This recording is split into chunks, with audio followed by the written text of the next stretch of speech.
Tepeli kaka biso nyonso tokufa mutu atikala tepo tozomona lokolo ndireti lukuteleki ma miso ezame mobala lelaka te pasi na motema. Réponse akopesa biso ezali kaka yondo kobongisa mboka oyo po tozomona mboka yango banda élection esalama likambo moko ya malamu eza te. Président oyo azobukonzi soki azalaka président soki azalaka nani o toyebi te. Elo tikali ezaka batia mura na fa dese baya babakisama awa pour tous les sortes ya ba voler baza awa batie bango ala na rompanga ba te fa nane ya totanga bula fufu to romole ya totonda te po tozomona mboka yango banda élection esalama likambo moko ya malamu eza te. Président oyo azobukonzi soki azalaka président soki azalaka nani o toyebi te. Elo tikali. Merci beaucoup Mbote Nabino nyonso esika bozali Congolais pris de paix Congolais à motema molamu batu nyonso balanga République moitié du Congo na tongo lelo yo na pesi bango Mbote makasi penza na kulutu nanga Gilles Bulembi tufuna tu banda 2028 soki Gilles aleki député te ekostoko yo kanate Gilles Bulembi soka l'équipe député de 2028 bana funa to koyokana te faut te permettre vie ake na retraite moko honorable abi melanzela munena ke na parlement kulutu nanga Gilles lobe amenasa nga makasi tango na bandi makamba mutambo yo moni amenasa nga makasi bato bele ba amenasa même ba député ba amenasa nga non biso to informer te yo ndenge nini mais enfin na fait la journée donc au début après-midi ba yo kaka bon ensemble national ekoi benga ko faza ko benga ekoi moto ko yebende boum qui vous s'appuie payer ou à fouli moto vous s'appuie payer à fouli moto. Merci beaucoup kofunda na mone ko kiko zonga lokwa makamba boye komi ko ya kofunda ko zo sans to sala pe makasi to vandi pe bakangi président assemblée provinciale to ba mettre en accusation et ko za malamu et ko za faza parmi biloko moko malamu po to komi ko mituna to zo atayeka ka bumba to zo reprocher bumba mais qu'est-ce que ba député bazaka na assemblée provinciale basala ka musani président assemblée provinciale na ko loba mbongo ya nda ya loyer oya zwaka mbongo bandeko wanda kisazo bozoka na ba mawate so no combien président savait professeur zo comme loi boko inaye mais le la journaliste na bombe on a kobimisa ngo samedi prévalable mbongo azoka comme loi alors ba na bureau na ba ko mituna ayebi ngo ndenge nini e bongo ba député ba yebekite ya mutamba na bimisa ngo ndenge boko longola batu na musala na kobimisa ngo lendi directeur ya RVA na aéroport Anjili na tiki yote samedi bato bakozwa tapis roulant ya aéroport Anjili. Après ça tokosenga bakanga yo natiki yo te bozo kaza lokwa na lembi bino tokosenga bakanga yo aéroport Anjili frontière mboka na biso salite soni osalaki ba vidéo finga kinga siko ya après kalafa ya kufi kalafa yo taya edika peine na ko umela na prison ozo nyoka mani taya edika peine na ko umela na prison osalaki ba makelela tapis roulant ya aéroport Anjili na zanango même ba technicien na ngaya bazaya ko ndima te journal la kisa ba vie yo ko za ndako kota kanda kwa ngana biwi ndako ngana kota kapona ko sama kama malap ando pona ko tsama bulu na Kinshasa na pesi mbote na batu nyonso ba service à sécurité et renseignement na pesi mbote na ba FRDC na pesi mbote na police na biso na pesi mbote na bandeko ba PCR moko totelaka trop rigueur na bandeko na biso ba PCR mais boye ba ke basala ka musala makase na mboka moko te PCR atika la debout plus de 8 heures du temps ezala raté mais pas na biso bazato bakotaka na tongo akoko bima 22 heures asaka ya kotele ma PCR asa ko kabola nzela er moko to traitaka bango na moi maloba na moi méchanceté mingi mais to kaka bango mawa ba PCR rebelle bana ba maladi o soki tango azuri etat malade awo ata kotele mate po tika la debuta mulai bande kwa nyos na pesi bango mbote mais na ebisi na ba PCR contrôle ya IG zozonga mokolo ya lobby éviter kokotaka loboko na voiture ya bato éviter kokotaka na voiture ya bato lobby vendredi ezozonga bande ko nanga baza awa na croisement Willery Mont des Arts pardon lobby bo changer technique botala ka batna musika ija zozong sa contrôle o sali ma bebi ija kangaka ija zela rato lever immunité akangaka mbala moko hein akokanga azozong sa musala lobina ba PCR kala fa yebisi biso naza mutu na bino na informer bino ija zozong sa musala lobina mais na boya boulevard po ba boya na ba ko zonga na comportement kokanga mais boya wileri yawo basala mo habitude wana ija zozong sa musala lobina lobaki te na lobi. Merci beaucoup émission toke nango bongo. Émission toke nango bongo na ngambo ya Sénat mokolo lelo yo nde tokoyeba sort ya sénateur à vie Joseph Kabila Kabange.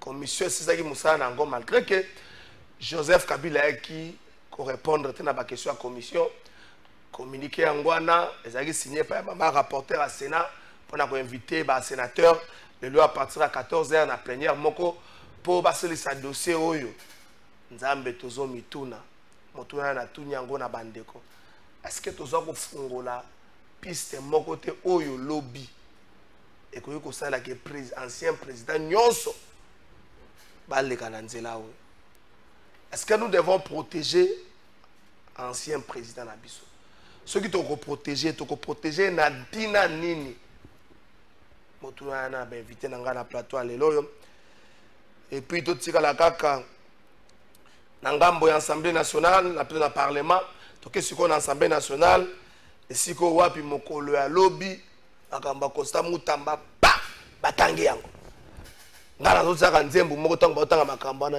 nzambe mbongo ezalata makasa nzambe mbongo ezalata makasa nzambe bongo ezalata toza topesa na banani est-ce que topesa na ba politiciens topesa na ba députés provinciaux bazoka mbongo kisasa musala basala kayeba na kate andeko Costa Mutamba le procureur général près la cour de cassation a 5 autorisations pour na poursuivre Costa Mutamba commission ko tia en place mokolo ya lelo Costa Mutamba zalite azali na ngambo académie façon na lombango pour commission entendre la sima bakozonga na assemblée plénière pour être décider soit baboya soit bandima pour mettre Costa Mutamba na disposition de la justice mobeko elobi boy ce kaka plénière est décidé qu'on tienne à disposition de la justice ministre oya fundami et sengeli a déposé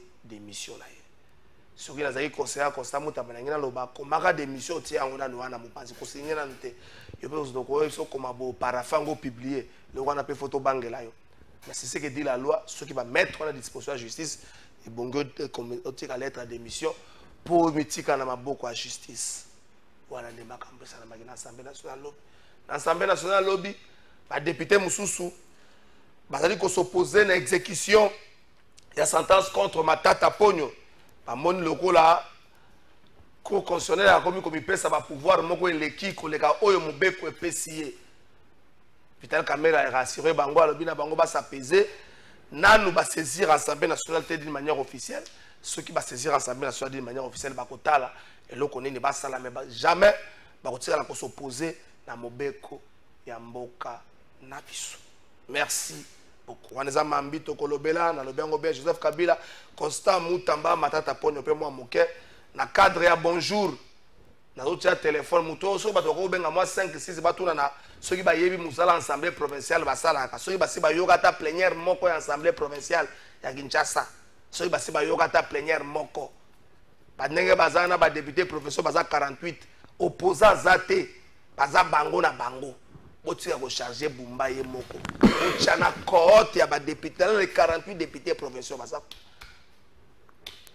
motuna moko nanya yebi musala assemblée provinciale esalaka na Kinshasa lobi na nini te na manyema te na manyema kuna ba te ko kwesa président na esi bango te ke ba kwesa pe président mais na manyema ba kwesa ki président na Congo Central soko tuni bango musala assemblée provinciale sa ba ko so ba vidéo ane zo bi manenge ni ngana na yebi na ngate mais bino bombo mona ki ba vidéo ya zo bi na Congo Central bokeba mami mitango bimaki bato basambwa ki na ya juste et quoi ça mingi va pouvoir na Congo Central awe bibi na gouvernorat et bibi na assemblée provinciale est-ce que mutako bik tout le monde vite ko benga na ba mami ba ya juste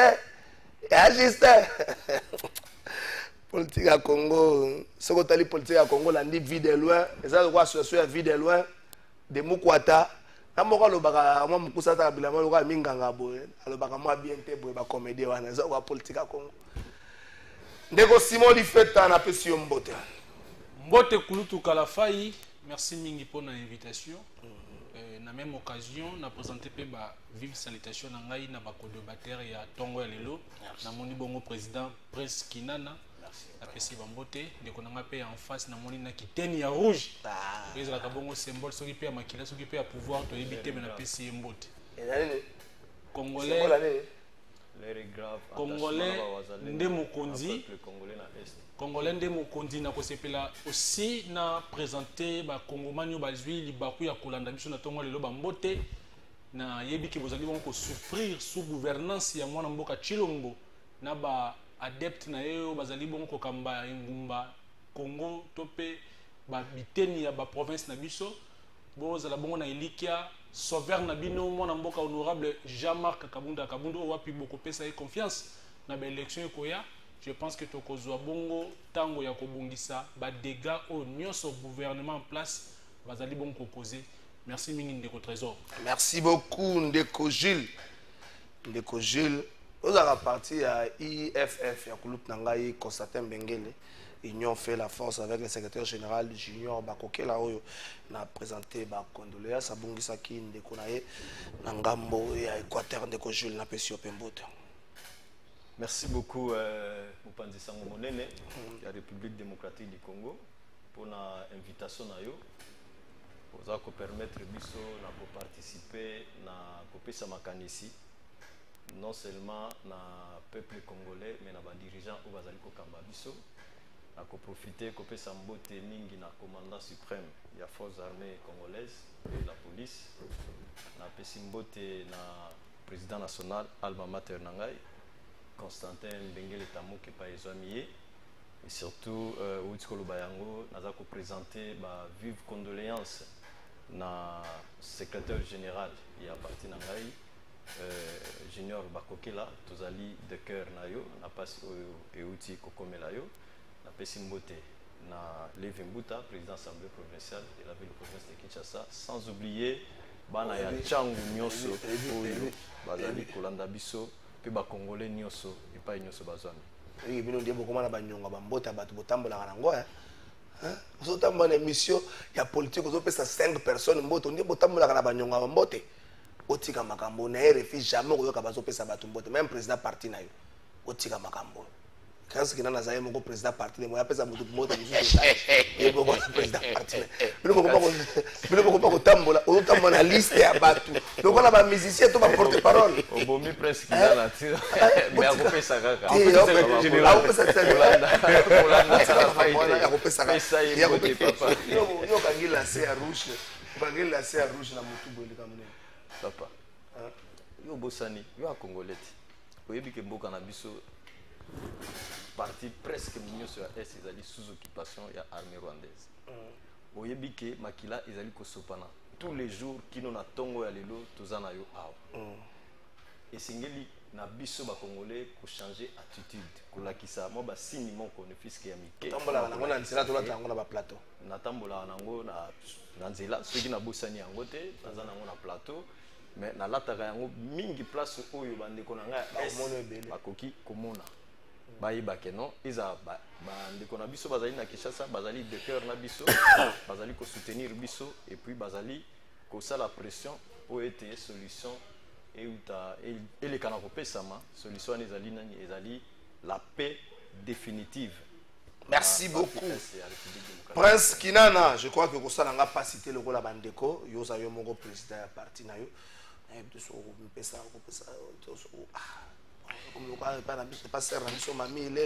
Ndeko Trésor, merci pour l'invitation.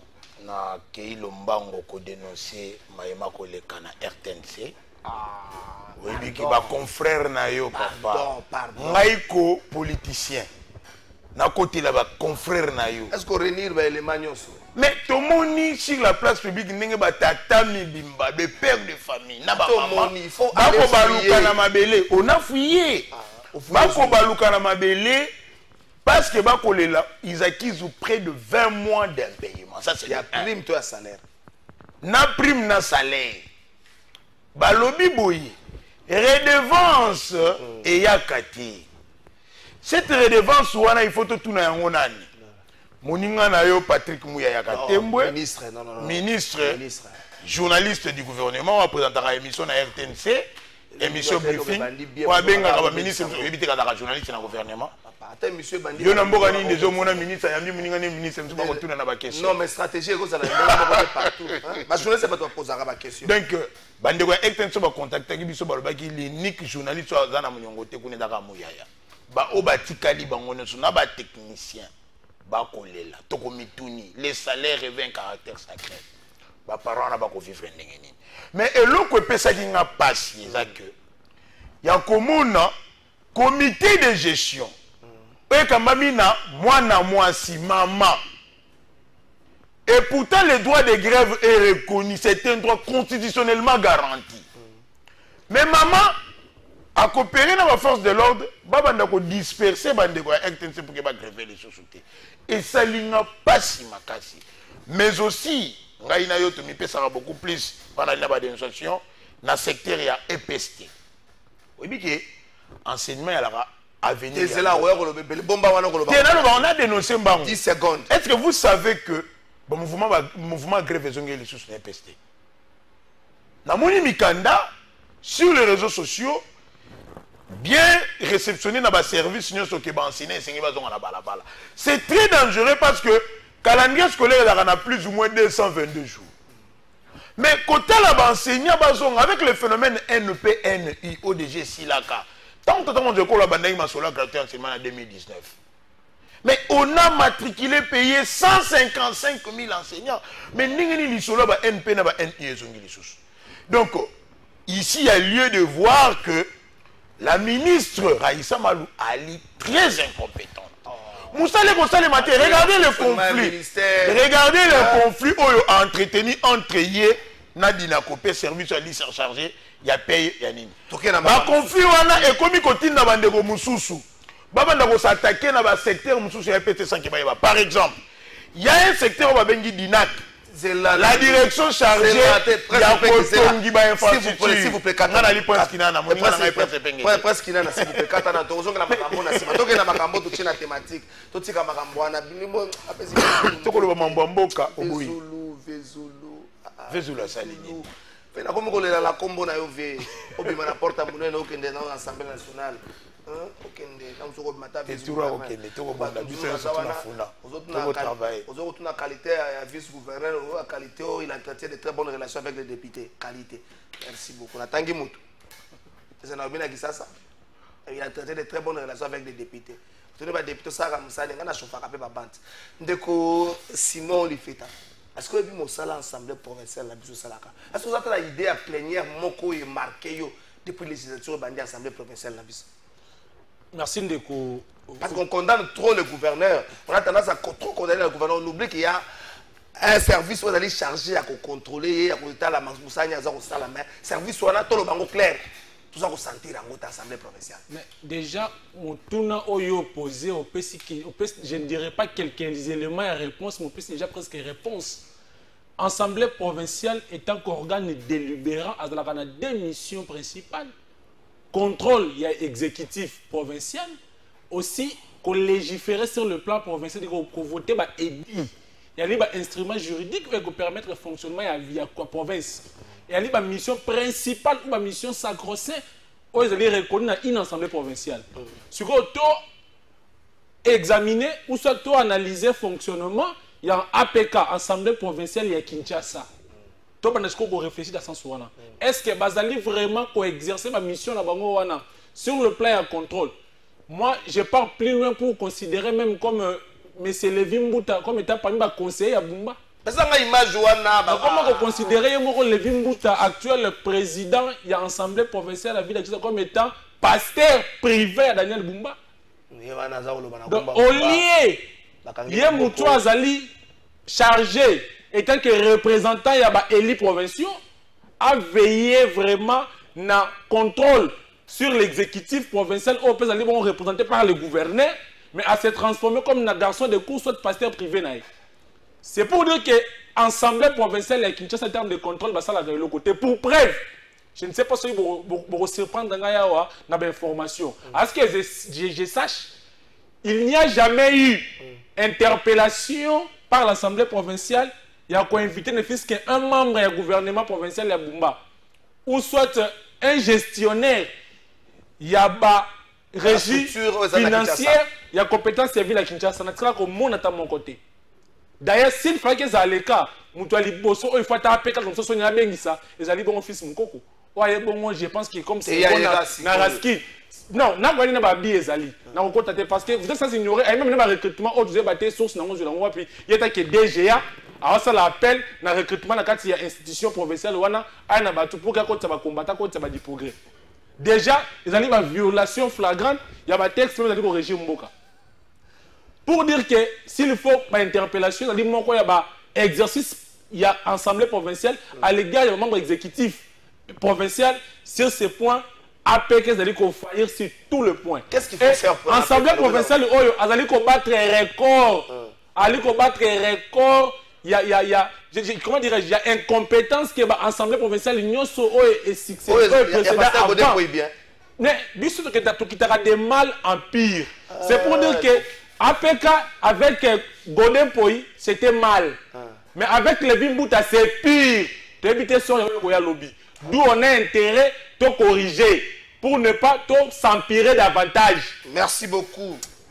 Ezaki ebele ya koloba le bel aspect contrôle, aspect kutuba edi na touché pour na éviter ce qui est professionnel ni noa na boania a na ba proposition en termes ba couleur edi et gérer ville dans un monaté. Là encore c'est trop grave.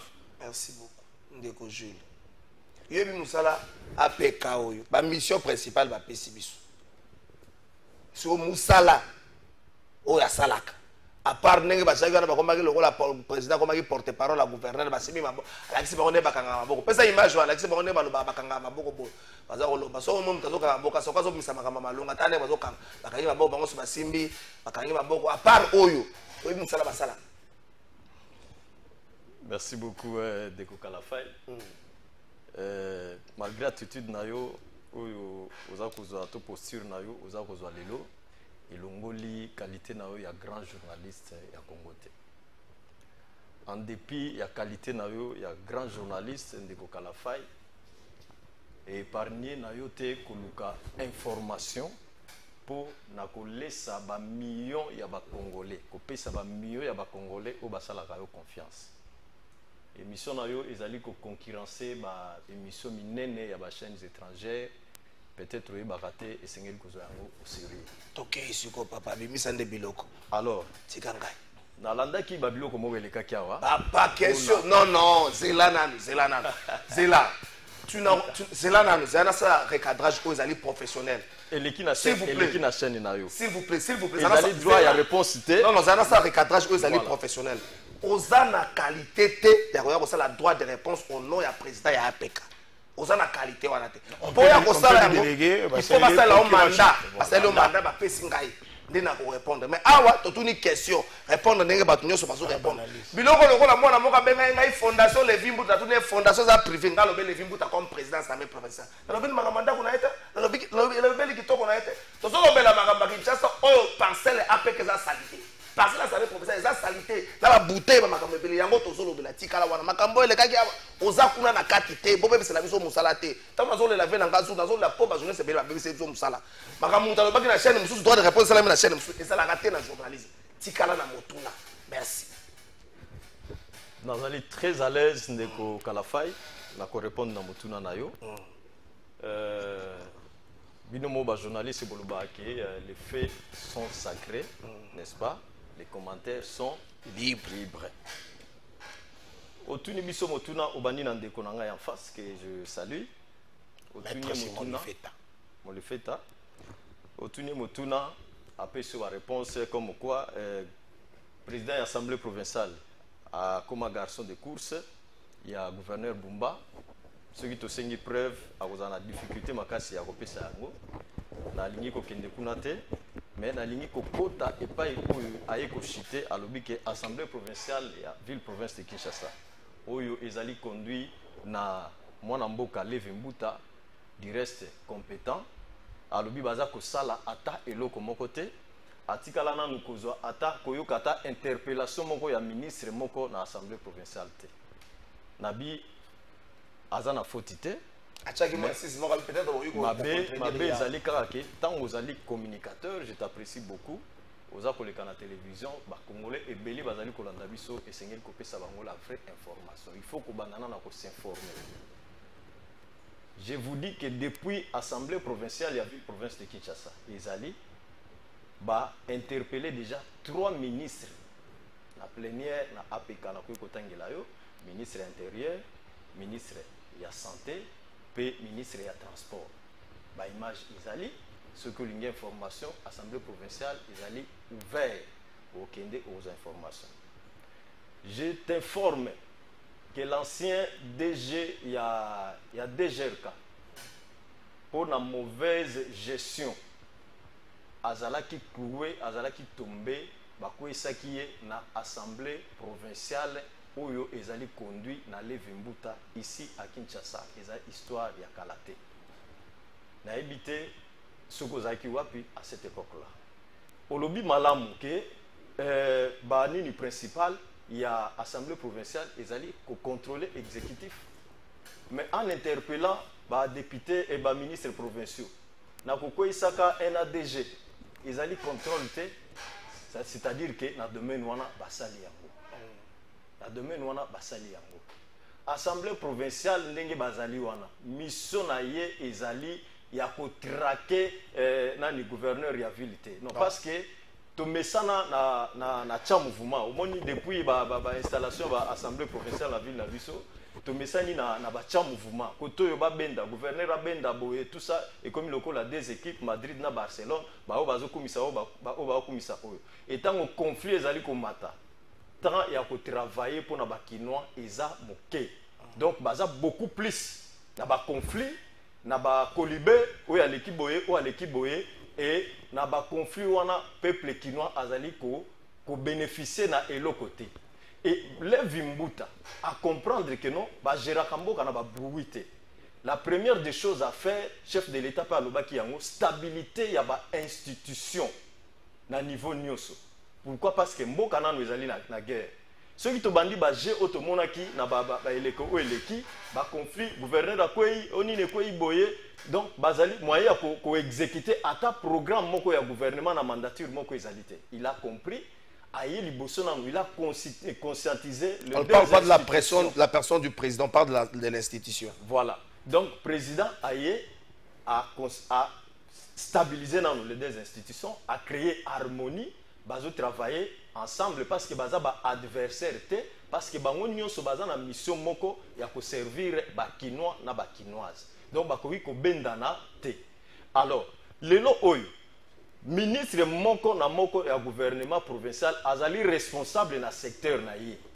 Ce qui na transport, eza ko simbate. Assemblée provinciale akobengisa ministre ya transport. Ça a été fait. Ce qui na santé ezo ko tambola te bakobengisa ye. Alors, lelo oyo, sauf information contraire, et natikali koyoka moto mon côté a présenté ma preuve soit il y a détournement parce que batebele bazali ko viser Bumba et na moni moto mon côté a présenté ma preuve il y a détournement aye na yango na assemblée provinciale na moni ministre provincial mon côté aye a constitué ba élément alobi que non Bumba ayibi Bumba a détourné Bumba incompétent aye na yango to a sali initiative parlementaire et que le président de l'institution a bloqué yango. Égalité. Parce qu'il y a des choses, peut-être que tant que tu as Bumba, tu as maîtriser Babilo côté. Quels sont les moyens au biso to opesa Bumba pour asalani ni politique na ye. Ndenge tu as awa biso 4. Moi je suis sincère. Na année o na tika ina ko futa ta taxe mogote oyo e kwa okende na ville province de Kinshasa. Papa. Na futi taxe mon côté papa. Taxe sur la consommation. Mais la non, tu ne peux pas dire ça. Omoni o wana. Écoutez. Aux ans la raison. Comment ça fait que le foot taxe mon côté de aux ans la raison, aux ans la au foot transport, au foot maï, au meli coca, au sombeli bana map. La linga qui n'a comme wana. Non mais retirez encore. Au moni. Au foot, il y a parce que va contraindre. Non,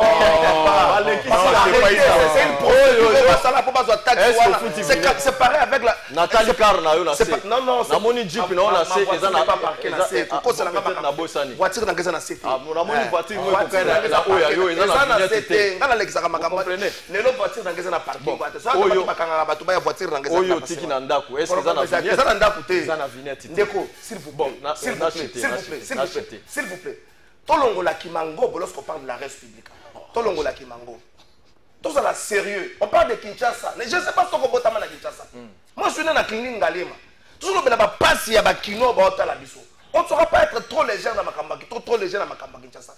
Batouba ko fout à ma taxe d'une manière ou d'une autre. Batouba ko fout à ma taxe. L'État a yébi n'engé na tse ba taxe wana pour que enyoko la kabatute. L'État tsa ba taxe ata lango bon. Vie population na na tsango direct et ko nyoko la bato. Tala n'engé na saleli yango. Yango ba ko tsaka taxe sur la consommation ndengwana. Pour ba boy ke oya ko ba na osomba coca 1000 francs, o ba sous 500 francs pour la taxe et ko nyoko la yo. Vous me que na osomba coca 1500. 1000 neza brasserie, 500 neza taxe. Yango ba sala bango ndeko na singelo lo ba ke no ba taxe wana ki na gouvernement provincial aussi licité.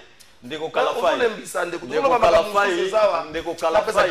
ozosala émission na yo kitoko ointervenir kitoko mais okomi na suka te ntango oza kosomba koka otie batie lio taxe kuna olobi na ngai te to olobi na bakongole te eke taxe wana bénéficiaire na yango ezali gouvernement central to gouvernement provincial olobi yango te.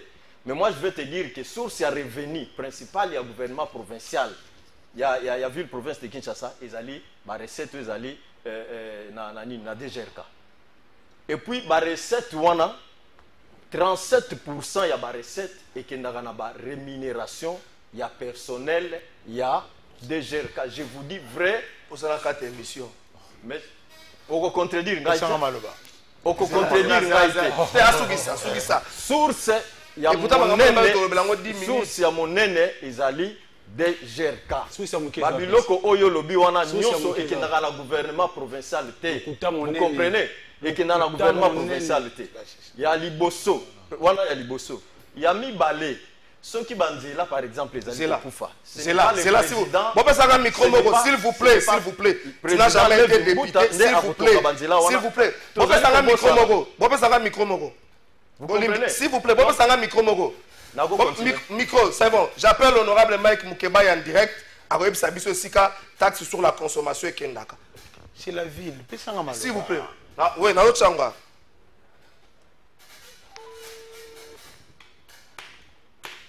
C'est la ville.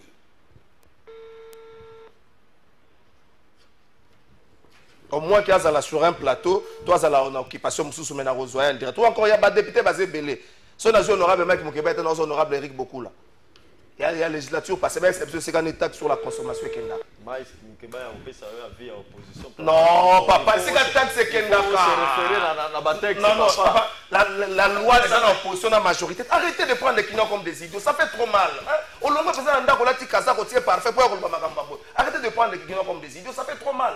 Ça fait soit c'est ça qu'on les regarde sur la télévision. Comment ça fait que tu vas passer ma gambo? Je crois honorable Eric Bokula.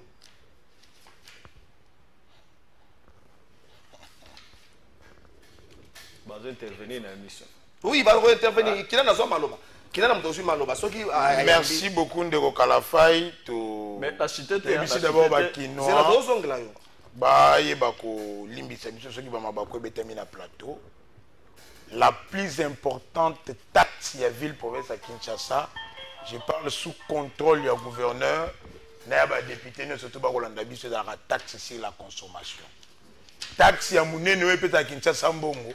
Il y a taxe sur la consommation. D'abord, les lois. Honorable Eric Bokula, bonjour. Honorable, bonjour. Madame Mozolo Banasena, je suis en direct dans l'émission. Taxe sur la consommation, na Kinshasa, et Kendagawa, na gouvernement provincial, ton ensemble, ton gouvernement central. Taxe sur la consommation. Taxe sur la consommation, ça ne dépend de quelle consommation. Parce que Ça dépend de consommation de quoi en fait. Mais si vous avez TVA, TVA, taxe sur la consommation. TVA. Quelle consommation des questions? Parce qu'il y a des taxes comme ça qui y a dans la ville, mais sous. Mais ça, il y a dans la ville les années.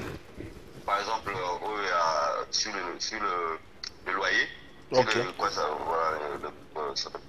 revenu locatif, il y a des taxes sur le revenu.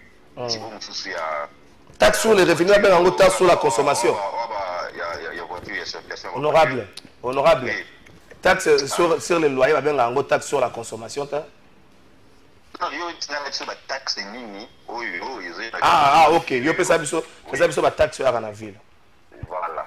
Les taxes sur le revenu locatif. Nini, il y a Mituka. Comment ça s'appelle? Vignette. Déjà, vignette. Taxe sur superficie. Il y a la parcelle. La parcelle et tout ça. Donc voilà, quand vous dites taxe sur consommation, il faut juste préciser quelle taxe sur la consommation. La taxe qui a été hypothéquée pour la construction à Zando, ce n'est pas la taxe sur la consommation. Qui a dit d'abord que l'hypothèque qui taxe? Et voilà, ils ont la taxe sur la consommation et alcool. C'est ça. Ça s'appelle taxe sur la consommation, la boisson, la nini.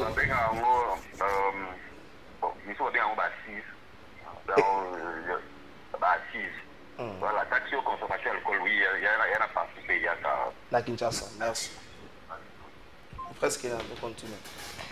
Je disais ici que taxe à monnaie au ville à Kinshasa, sous contrôle, il y a gouvernement provincial, le pays assemblée, les députés, il y a taxe sur la consommation. Pourquoi? Parce que taxe sur il y a revenu locatif, on dit qu'il y a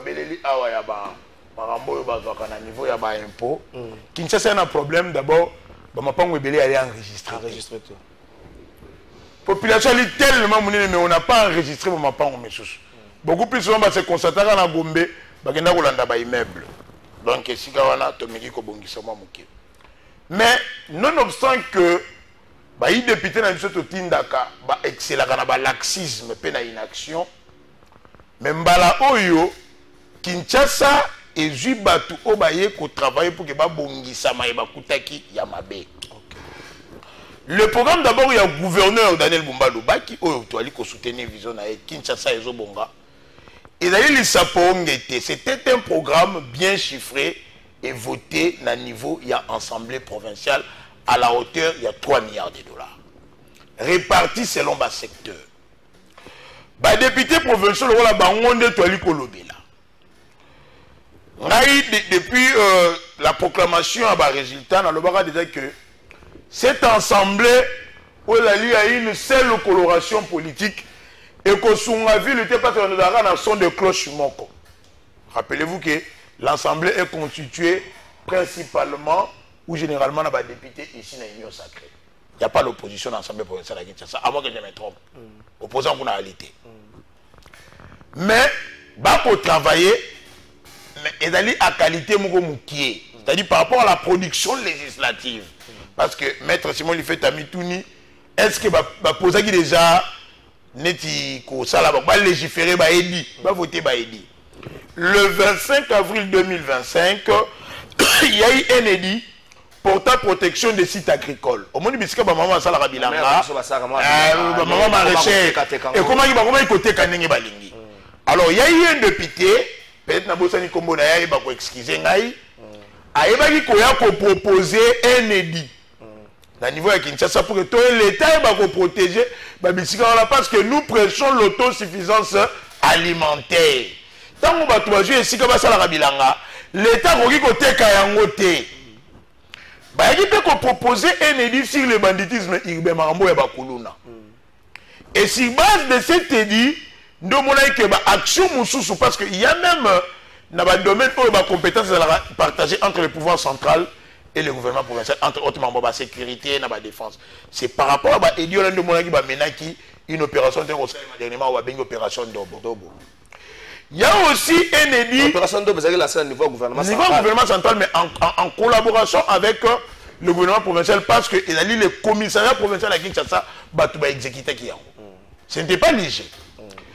Il y a eu aussi un édit sur la réglementation de la gestion des déchets. Ouais, c'est là encore la tiroir. Bon, Daniel Bumba Luba qui a dit ça qui bango boy. Tu as un problème à Kinshasa, na marambo est l'assainissement. La décharge publique, le programme national d'assainissement, il y a remplacé, il va y avoir un André Babato, la Banque mondiale.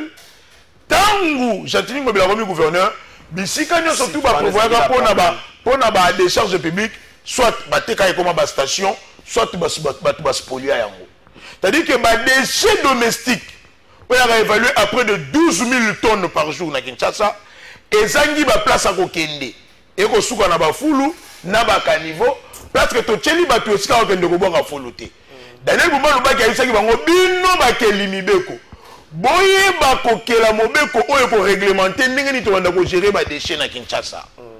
Ayeba ki pe ko proposer bango ba autoriser ye ateka ba sachet misato. Ya ba sorte misato. Ba sachet ba déchets plastiques, ba sachet ba déchets oyo ya domestique et puis ba sachet ba déchets durs. Ba oyo ba kino esengeli ba somba na bandako tango zu fulu ba ba okabolango pour que ba camion ke manqué ke ndako zo yango. Mais aussi oui, il y a plus l'Assemblée provinciale que la gouvernement. Oui, on a Koluba. Mais aussi ba kendaki il fallait récupérer les centres d'enfouissement dans télé. Place oyo bi ke ba teraka yango. Et comme un espace mort à Marseille. Merci beaucoup. Ba teraka yango et on a qu'est-ce que destiné à gérer ka fulu ne to Kinshasa.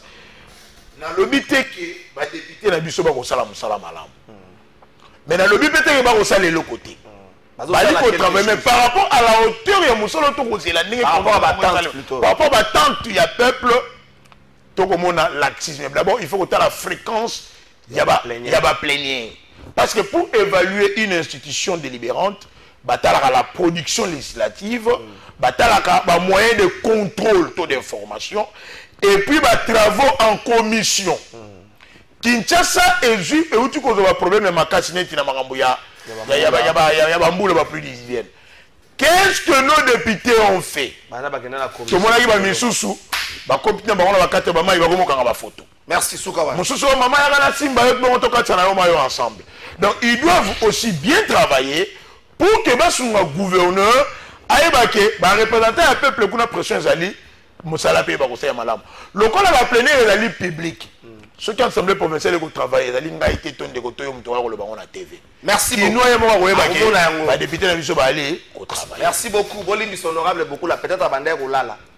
Bolimbis. Je vais faire une nomenclature bien haut taxe sur la consommation sur la Kinshasa. Le document est signé par la direction générale des recettes de Kinshasa, DGRK. Ça, notre nomenclature est plutôt donc la taxe de consommation sur les biens des produits locaux. La taxe sur la consommation. Bière, alcool, spiritueux, limonade, tabac, ciment, farine, de fromage et sucre.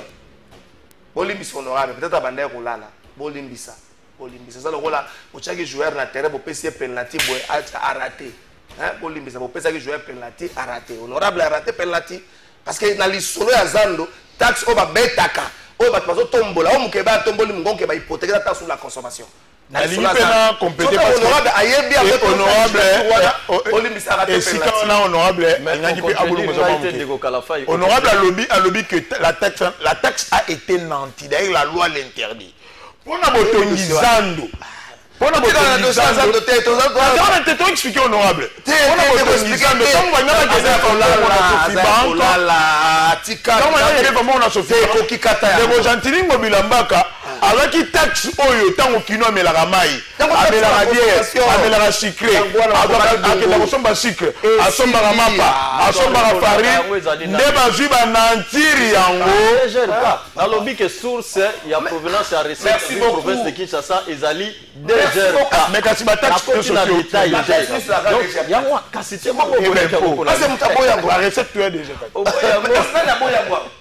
ndeko tebeza ngonga tokene totika makambo wana boyaka na ngwana opesinga raison na suka na okipasi bandeko bolimbisa bato botinda na parler na assemblée provinciale na oyo eleki bolimbisa bango ngai na bana sa humanité commerciale soko bengi ngai na makambo ya comptabilité 3e 4e 5e 6e ata na lala ki na répondre bolimbisa bato basala humanité bolimbisa bayeli na biso ndeko Simon Lifeta ozuma tango akopema Nathalie Taimingo lobaki Jules azwi biso minute ebele presque on a kutu ayibi penza mingi te toke na makambo mususu Kabila décision tozela mokolo lelo.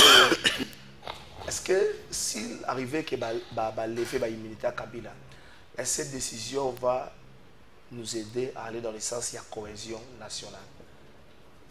Ndeko Kulutu, merci mingi na motuna oyo mais na ebi ke TV zangonga okolimbisa ngana revenir peu en arrière pour 2 ou 3 minutes parce que tonenga ikomona mbala liboso muto sepela na ignorance aliko sepela na ignorance oyo biso bayo to toujours na plateau yali ko sala biso so ni pe pasi ko ka ndeko na ngai kolobake source ya monene to pe la plus grande source ya ville ya Kinshasa yali déjà ke pe singa pasi déjà que ali source financière ya ville te azali régie ou azali ko permettre centralisation ba recette nyonso ya ville. Quand on parle de sources, tu as lu comment les siko api ngongo elimina quand ne ko tangeli biso wa ba taxe sur la consommation, ba taxe sur le revenu locatif, ba taxe ezali sur nyonso ba bengi recette région azali ko centraliser on doit bengi DGRK. DGRK soit mo azali source ya revenu te. Ali ne ko gérer ba revenu. Et ali le ko faut noter en rouge pour que boss na kali société. Et ça, il y a makashi. Et il faut que la finance publique et il y a une taxe de la compétence de la ville qui n'est pas confondue avec la compétence du gouvernement central. Donc, par rapport à Moutuna, il faut aussi répondre à un volet volet politique, un volet juridique. Sur le plan des droits, d'abord, un volet purement juridique. Je pense que démarche telle qu'entamée, ils allaient respecter en rien le principe des droits. Démarche, il y a procureur d'abord près la cour, près l'auditeur général. Il y a cotisé réquisitoire dans le Sénat en vue d'obtenir l'autorisation de poursuite contre l'ancien président. Ils allaient en violation, il y a un texte. Je vous parle en tant que professionnel. Il y a un débat au niveau de la faculté de droit sur les statuts. Il y a ancien président. Parce que ceux qui ont interrogé le texte, ces derniers se trouvent être bénéficiaires. Il y a des statuts à la fois. D'une part, Azali, président de la République honoraire, régi par une loi de 2018, est déterminé même statut pénal, notamment à partir de l'article 7 au Bandiko Kita. De l'autre côté, Azali traité comme un parlementaire membre du Sénat. Étant que membre du Sénat, Azali bénéficiaire de la même prérogative reconnu aux membres du Sénat. Article 4, il y a règlement intérieur, il y a Sénat. Maintenant, s'il faut engager des poursuites, problème, il y a détermination statutaire qui se poser. Parce que c'est difficile de dissocier statut de casquette néo-néa sénateur à vie et le statut parlementaire. Parce que ceux qui ont même article 4, il y a règlement intérieur, il y a Sénat. Le règlement qui est un instrument, ils allaient corriger le fonctionnement du Sénat et ils allaient reconnaître l'avantage de l'État public honoraire. C'est-à-dire l'avantage de notre PC dans la loi 2018, pour qu'elle soit poursuivie, il faut la réunion du Congrès, c'est-à-dire les 2 chambres du Parlement réunies. Pour qu'elle soit poursuivie, il faut nombre de tiers des membres composant le Congrès.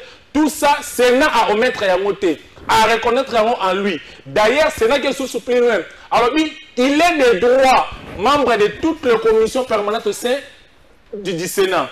Azali des droits pour appartenir à un groupe qui se compose au sein du Sénat. D'ailleurs, Moutoua qui a établi ça, qui règlement intérieur au Sénat, a encore plus loin pour dire que non, ces derniers, Azali Bongo exonéré dans l'obligation qui pèse sur le sénateur. C'est-à-dire, obligation de prendre part dans la séance plénière. Il y a des exemptés. Obligation au sénateur Azali Teni, il y a des exemptés.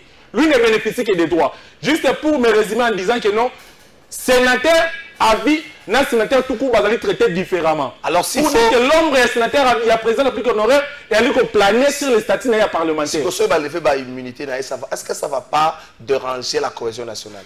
Sur le plan politique, il y a des conséquences néfastes. et vous avez vraiment un incident. Surtout que déjà procédure, ils allaient reposer sur le principe l'égalité. Donc c'est pour dire que bateau va entamer un bazali na angle purement politique et non juridique. Et dans ce cas, vous avez des conséquences sur le plan politique. Ceux qui par contre qui couvert d'après la loi, va respecter les normes et les principes. Tu aurais une procédure juridique entamée, une procédure normale prévue par les textes qui n'a rien à voir avec la politique et à subir sort état que tout citoyen. Merci beaucoup Ndeko. Jules, Motuna Mokope Panayo, est-ce que les verbes à immunité à Kabila Soki et Salemi Bongo et Koya ko déranger la cohésion nationale? Oyo Mokonza Boka attend tout le temps à Zako Lelaka, à Zako marteler que cohésion nationale est vanda. Merci beaucoup Ndeko. Je pose à 2 minutes 30. Merci beaucoup. Mais dans 2 minutes 30, je vais gérer pour réagir par rapport à toilettage de Cyril Aoudskoloba. En principe, il y a là qui toilettage Simon. Alobi a recadré, mettant oisu parole, a recadré Nelo comme côté, a rejoindre Kangai pour Nakolobake, Misolo Oyo, gouverneur de la ville, Azali Kosalela, Azali Oyo, Azali Kozoa, na de GRK. Émission Azali na Lingala, et Sengeli, to comprendre Yango, Nengewana. Alors, Naouta Koyebisanaye, que l'Assemblée provinciale de la ville-province de Kinshasa, ils allaient travailler, à PCA, moi, quelques épreuves, où il y a vérifier, Ndekokina a complété à ce qui concerne par Edi Oyo, ils allaient produire dans l'Assemblée provinciale de la ville-province de Kinshasa. Donc, pour dire que Malayasima et Sengeliko s'informer. Il ne faut pas venir, sinon, qu'on y a clamer, qu'on critiquer inutilement. Bureau et assemblée provinciale, sinon et que Zalalokula acharnement politique. La liberté d'expression.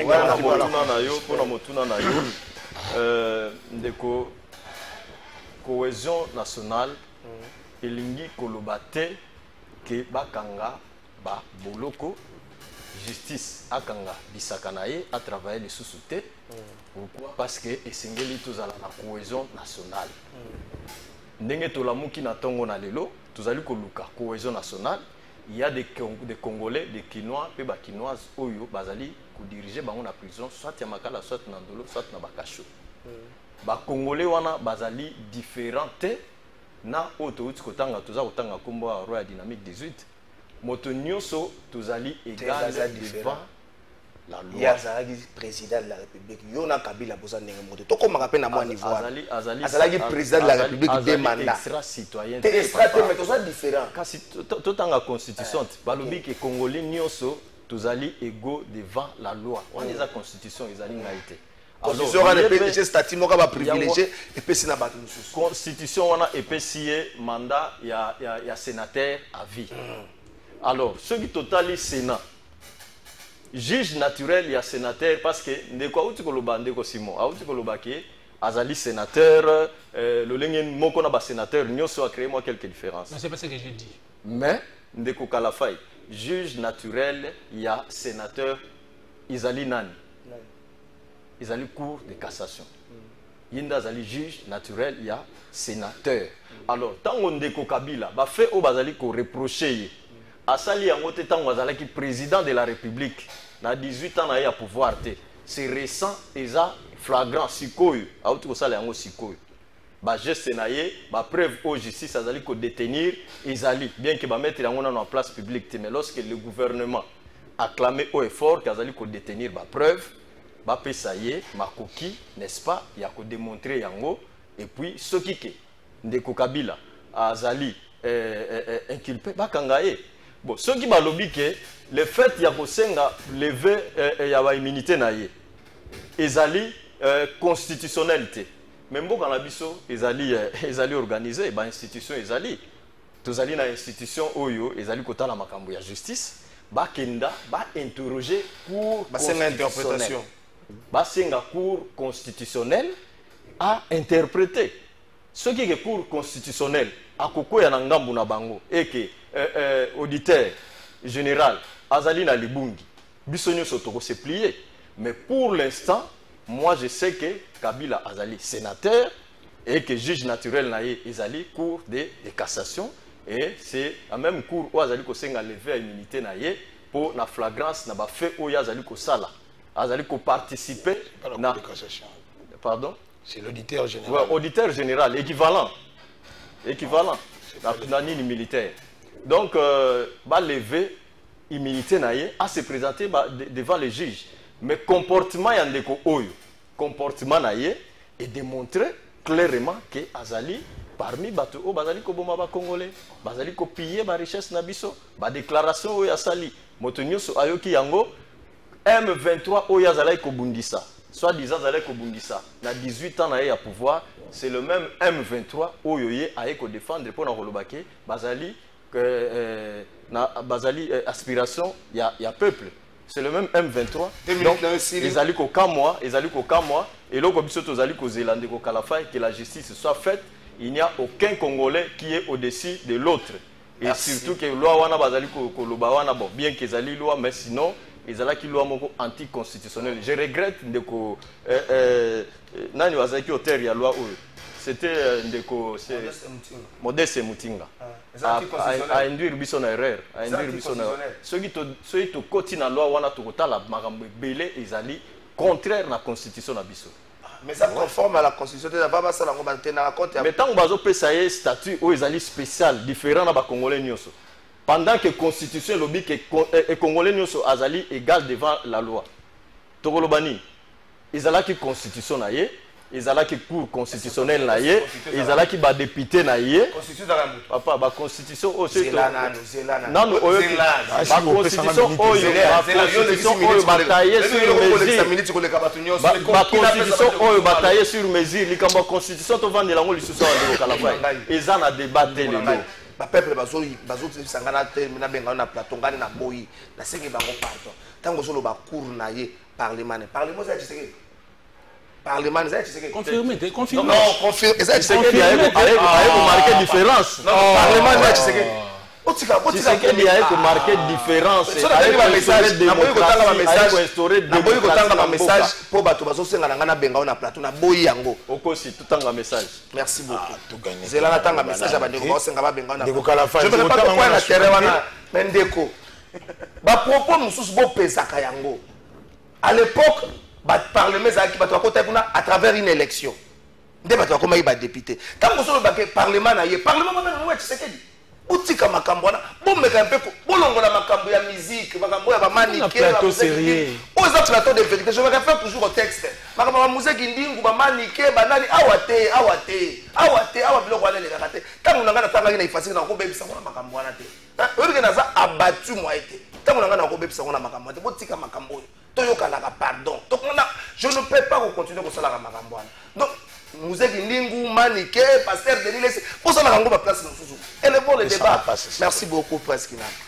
Na ina tuna na question mo mama mutamba to kolobela to kolobela. To so komi na suka na 4 ou 5 minutes. To ramasa ngo na 4 minutes. Na 5 wana na ko kabola na bandina makambo ya Joseph Kabila Kabange.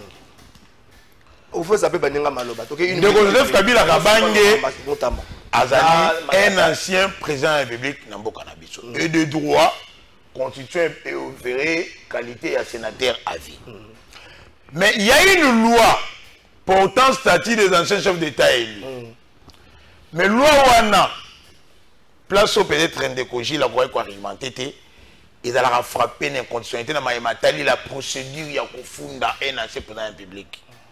L'article 7 et 8 balobi pour des faits commis à l'exercice de ses fonctions, et Sengeli Congrès, c'est-à-dire par l'Assemblée nationale, la Sénat, Basangani, dans Congrès, 2 tiers, oui, pour que vous autorisez, mais si qu'on a la Constitution, l'article 119, mettez-moi les faits à Kolandangaï, l'article 119, il y a la Constitution, pour que tout le monde limbo. Au moins, les deux chambres se réunissent en congrès pour les cas suivants. La procédure de révision constitutionnelle conformément aux articles 218 à 220 de la présente constitution, l'autorisation de la proclamation de l'état d'urgence ou de l'état de siège et de la déclaration de guerre conformément aux articles 85 et 86 de la présente constitution, l'audition du discours du président de la République conformément à l'article 57, la désignation de 3 membres de la Cour constitutionnelle conformément aux dispositions de l'article 158 de la présente constitution. C'est-à-dire que la Constitution il faut que surtout secondaire. Et c'est référent à Yango. Et le Bela Makambona est dans le congrès. C'est-à-dire qu'il y a déjà un vide juridique. Il va recourir au niveau de la Cour constitutionnelle pour interprétation. Soit il va la constitutionnalité, il y a loi. Il y a loi Wana. Il y a des marches. Bref, s'il vous plaît, s'il vous plaît.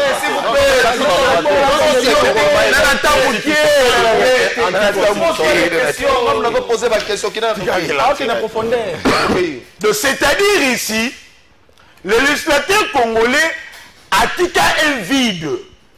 N'a pas procédure et c'est le mille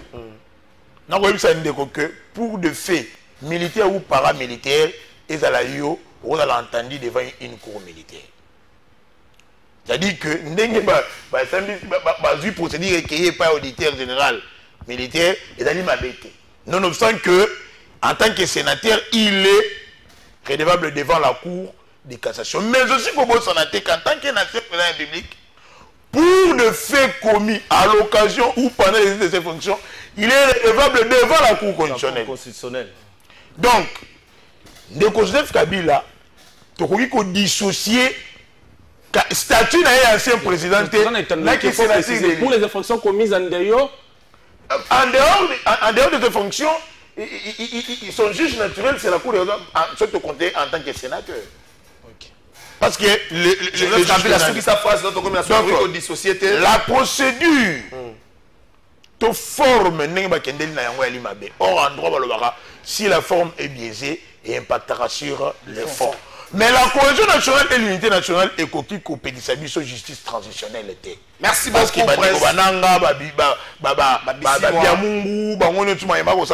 il faut justice nationale. 30 secondes, vous allez prendre Moutamba et Matata Pogno. 30 secondes. D'accord. Merci. Ça va, vas-y, 30 secondes. Moutamba et Matata. Namakambo, il y a constant Moutamba, toboyi manipulation, toboyi incitation à la haine tribale, toboyi instrumentalisation. Parce que tu vas te victimiser. Ok, au Monigoutou, filmer Fonda à la Kandanaye, avant Lukan, et il a commis un règlement de compte. Ndeko Moutamba, dans le réquisitoire, il y a procureur général filmer Fonda, elle pouvait pouvoir bloquer à détourner. Il y a eu infraction intentionnelle et en flagrance, il y a détournement. Na guerre, il y a Ouganda, na Rwanda, on n'est pas la mission qui s'est gardé 6 jours. Tofunda bango devant la Cour internationale de la justice, Baïba Kokate la bango pour que Baïba Kofuta Rabiso Monsolo. Monsolo est géré par un fonds Babengi Frivao. Fonds, il y a réparation et indemnisation des victimes d'atrocités à Ouganda. Bon, on attend Weyaka, Ndeko Moutamba a décidé Yemoko. Alongola 29 millions à Mosolo, où il est destiné à l'indemnité, pour indemniser ma victime. C'est dossier 30 secondes de réquisitoire. Le 16 avril 2025, Bakei a viré 19 900 000 $ sur ordre de pour le lancement des travaux, dans compte de la société. John SRL, Madame Inama. Merci beaucoup.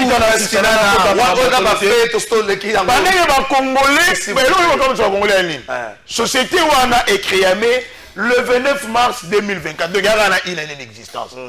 Capital de la société Wana est 5 000 $. Donc, montant on va gérer à la société Wana est montant ou à constitution en prison. Personne administrative qualifiée, ni personne merci beaucoup, Presse Matata Pogno, Moutamba, les députés demandent à ce que les députés Boya exécution, il y a sentence contre Matata Pogno. Est-ce que tout ce qu'on a dans la deuxième phase à bras de fer entre l'Assemblée nationale et la Cour constitutionnelle, bien sûr, vous timing? De kokalafa itango ezali muke mais possible ce sujet moko qui toko pour analyser pe ko aborder.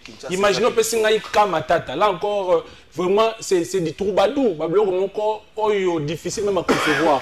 Comment vous avez dit vous traitez comme étant ancien premier ministre et vous que un principe il y a cristallisation des faits, c'est-à-dire vous remontez dans le temps et vous considérez comme tel comme premier ministre. Dans ce cas, vous appliquez un régime applicable au premier ministre, c'est-à-dire autorisation préalable du Parlement réuni en congrès. Il faut se l'appliquer à son égard, de même qu'il va appliquer les mêmes juges, il y a premier ministre. Autant, Bon, solliciter autorisation de poursuite. La loi ou la Constitution passe que ceux qui procureur général attestent une instruction préparatoire, ils faisons vers le même congrès pour cette fois-ci à solliciter la mise à l'accusation. Bah appliquer l'été. Bah qu'il y a un traitement comme tout citoyen, mais le but de considérer comme premier ministre. Violation na violation. Pour Nakamutamba, c'est un jeune oyo, moi personnellement, n'a pas félicité ma casse na débit na exercice de fonction d'état que ministre. Et ce qui a lingi abima, le un ministre excellent et un ministre quand même qui va apprendre parce que on voyait toujours lorsqu'il y a des soupçons quelque part, à droite qui manque n'a communiqué, il y a après cette instruction, le ministre instruit pour est-ce que la vérité judiciaire soit éclatée. Dans les cas il y a détournement qui vont supposition. Dans les cas il y a détournement koyoka na niveau ya ministère et la justice. Na kosenga na M. Moutamba étant que ministre national en charge de la justice et garde des sceaux à instruire il y a s'il vous plaît, à instruire. S'il vous plaît. La logique n'a pas à chaque fois que tu as que non, ils allaient avoir des tournements ça et là. Les là qui ministre après une instruction à saisir, à instruire procureur directement va ouvrir un dossier judiciaire. Na cas au ministère de la justice. Donc c'est un ministre, ministre de la justice. A instruire déjà procureur, va enquêter sur l'individu Moutamba pour un détournement. Comme ça, la vérité judiciaire va éclater. C'est bien. Entre le ministre et la justice, l'individu parce que l'État a délinqué. Merci beaucoup. Alors, délinqué. Donc, on a délinqué Azali un civique. Donc, ministre étant que personne n'a la moralité publique, a lui concourir que pour un besoin de l'intérêt général, a instruit à charge de délinquant Moutamba, on a supposé détourner les fonds publics. Merci. À cause de la honorer que tout le monde ministre a ça la première chose comme un homme d'État, à sa instruction, et que l'individu Moutamba soit coupable à subir peine. Si on a dit Zulu, on a fait ce combat à jouer, mais on a fait Zulu. Merci beaucoup, Ndeko Jules. Kamatata, Kamutamba, le Kamatata, est-ce que c'est la deuxième phase, il y a confrontation entre la Cour et l'Assemblée nationale parce que les députés ont beau exécution à peine, parce pour révéler l'irrégularité. Wana sous violation grave de la Constitution dans la mesure où arrêt la Cour constitutionnelle, Motomoko a s'opposer na yango te. Je pense que Mibeko Oyo Cour constitutionnelle azali kosalela ezalaki légiférer na Assemblée nationale et pas oyo bandeko o bazali kosala ba déclaration pour na s'opposer contre yango. Yango ngana koloba lokola firme Mvonde azali koluka ba dossier en urgence. Azali na ba dossier ebele na table à se saisir na yango te tozali ko kamwa vitesse avec laquelle oyo yé à saisir na yango dossier ya Moutamba. Na yebite ceux qui ezali règlement de compte parce que tu as une relation na bango ezali moi malamu milinga ezali malamu mingite na yebite na confirmer te mais ceux qui ezali bongo ezali dangereux lokola azali ko luka ba dossier mususu yango yo ba députés nationaux bazali ko s'opposer na arrêt ya cour constitutionnelle à se saisir na yango bazali ko s'opposer. Nous avons fait la déclaration. Est-ce que papa Zilana n'a pas su l'élément. Ba propos député ko loba na perchoir azaka poursuivi na yango te. Ba lobi yango na perchoir. Asa couvert. Na poursuivi na yango te. Na boité ndeko kalafai na boité. Mais on ne dit pas que l'eau y a perchoir na yo et sengeli au violer constitution. Ce qu'on fait si à vie na yo, on comprend. Oui. Mais lorsque vous allez violer la constitution, vous allez s'opposer à l'arrêt à cour constitutionnelle, ndeko kalafai. Et allez violation de la constitution. À violer ndeko. S'il vous plaît, s'il vous plaît. Ah, ok. Dans le lobby, du fait qu'il y a s'opposer à l'arrêt à cour constitutionnelle. Et allez violation de la constitution, oui ou non? Faux. Je réponds oui. Faux. Wana ya liboso. Yami balé. Par prétexte nyonso o bachaki. Pour na MMI nani matata na arrestation na condamnation na ye ezalaki ba prétexte faux bazale ba levaki ezali ni immunité et sengela ba lever immunité na ye en tant que député national immunité ezali parlementaire ezali immunité ya sénateur te ya assemblée provinciale ya assemblée nationale te lokola balevaki déjà immunité na ye en tant que parlementaire ntango azalaki sénateur bakoki lisusu koleve yango pour la deuxième fois te yango na lobi non même avocat na ye nani maître Nyabirungu akomaki yango na motivation ya arrêt ya cour constitutionnelle ndeko Kamuleta azongeli yango plusieurs fois pour na kotinda ezala moto o azali juriste c'était à comprendre donc il y a pas match le PC attend bien. S'il vous plaît, Yom Sugisa, Matata Pogno, 30 secondes. S'il vous plaît, 30 secondes, Sugisa, Matata Pogno. Au sol, le Moutama, Matata Pogno, 30 secondes. D'abord, on a website de Gilles que député, Nyon Soto Lobarana, la Katia plénière, Balandelaria en côté. Aucun député ne peut être poursuivi pour des propos. Et dans la Constitution, je crois que c'est l'article 101. La Constitution. Voilà, quand tu veux venir dans le bureau, on a dit. Des propos tenus pour la violation. Alors, Namama Tata, je crois que la République restera éternellement redevable envers l'honorable juge président de Denis Kamuleta, Oyo Aebiko, rétablir l'ordre juridique dans Mboka Nabiso. Le docteur Honorus Kaouza de Denis Kamuleta Badibanga a sauvé la République. Alors, on a une jurisprudence négative. C'est-à-dire que le Premier ministre Nyon Sotou, il y a un peu de sambisa bango. Bako sambisa chiba là-bas tout na nengi nginda na inane. Ve muzito bako sambisa je ko ba dans ma pango mini ebele. Bako sambisa samachou pour na programme ya développement sans territoire. Tantine Judith pe bako sambisa et pour la gestion na nenga ko sala makam. Mais lelo esengeli to bete la cour constitutionnelle maboko. Merci. Parce que ebundisi impunité na mboka oyo. Soki ça 10 secondes. Bande ko biso ba député. Il faut boyeba que jugement na randi au nom ya peuple exécuté na combat chef de l'État. Bino bo représenter peuple. Et c'est lui qui soutenir coup conditionnel. Merci beaucoup. Bino ba soutenir matata na re. Maman boba immunité boko loba wana. Le professeur Nyabirungu dans son livre Traité du droit pénal congolais à loba boye. Immunité bakoyiko longolo yango deux fois dans un même cas ou dans une même procédure. Merci beaucoup. À la phase préjuridictionnelle, le procureur général déjà va lever à immunité. Il y a prévenu matata délinquant financier. Tangu Adalaki na Sénat. Merci beaucoup. Qui va vous soulever dans le niveau ya Assemblée nationale. Merci beaucoup. Merci à ma technicien. Merci beaucoup. Va comprendre merci à Ndego Clovis. C'est moi la quartier. Moi la quartier. Moi on a Bajano Binano. On a Bajano Binano. C'est selon l'article 80 du règlement intérieur. Nazana Mobeko. Même dans ma poursuite, Narotanga Mobeko. Chapitre 2. Des poursuites contre le membre du gouvernement. Paragraphe Asuka. Tout membre du gouvernement mis en accusation présente sa démission dans les 24 heures. Passé ce délai, il est réputé démissionnaire. Merci Pena Papa na tout vidi. Papa na tout vidi, Papa na tout vidi, Ndeko Rodrigue, merci Nayo. Les traitements spéciaux, Jou Sebongali, plus que c'est dial. Merci, bon anniversaire, inspecteur.